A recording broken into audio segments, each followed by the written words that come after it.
Disney Dreamlight Valley was released in early access at the beginning of the month.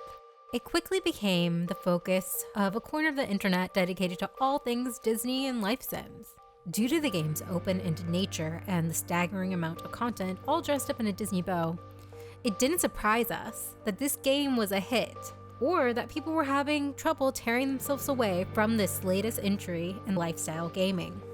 Ever since Animal Crossing New Horizons launched at the start of the pandemic, and even before with titles like Harvest Moon, Story of Seasons, and Stardew Valley, cozy games have always soared in popularity, with gamers looking for that sweet escape into the realm of virtual worlds, where stress is limited and creativity abounds. Creativity is at the heart of Dreamlight Valley, as players transform a dark and creepily beautiful valley into one that's beaming with life, the Disney kind. The game's premise follows the player as they flee the exhausting life of being in a big city and return to a strangely familiar valley, one that's covered in fog and large purple and black thorns. The player meets Merlin, who reveals that Dreamlight Valley was once a thriving community before the ruler disappeared and the forgetting took over, causing all our Disney heroes to lose their memories and become lost throughout the realms around the valley. The premise of this game might remind you of Once Upon a Time, the ABC series, where famous Disney characters also forgot their memories and had to live boring lives. Central to the game's plot is a rather heartbreaking metaphor for aging and losing the magic of our childhoods, as the characters who once lived in the forefront of our imaginations took a backseat to more practical and depressing matters, like getting a job, paying taxes, and just generally being an adult. Dreamlight Valley is all about rediscovering that magic, all while building a gorgeous town and adventuring in the true Disney spirit of friendship. The activities presented to the players after completing the short tutorial are staggering. Fishing, mining, crafting, cooking, decorating, gardening, and harvesting wild crops and ingredients seem like the central aspects of any life sim game.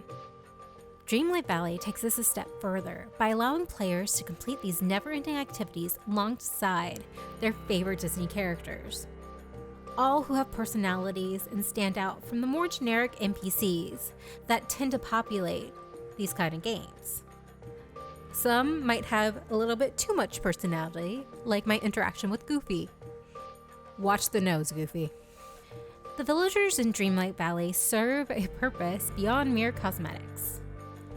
Unlike some other sim games, they help players gather resources, and they have interesting daily lines of dialogue that become more varied as we become more involved in the characters' lives and stories.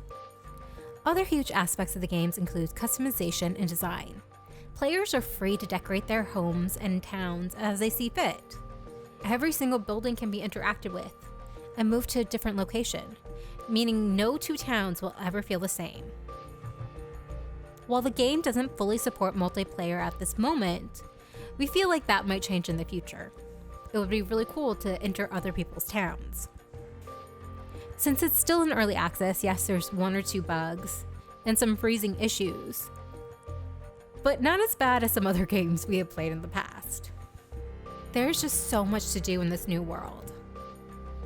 There's nearly 1,000 furniture and clothing sets to unlock. We know that Gameloft is rolling out 2 pretty big updates in autumn that will involve The Lion King and Toy Story. The game might not be in the most refined state, but it's easy to fall in love with and spend too much time playing. We're excited for what Dreamlight Valley has in store for us. If you want the game to be a little more polished, we suggest waiting till next year when it's officially released. But if you're okay with a few hiccups, you should join us in the magical Dreamlight Valley.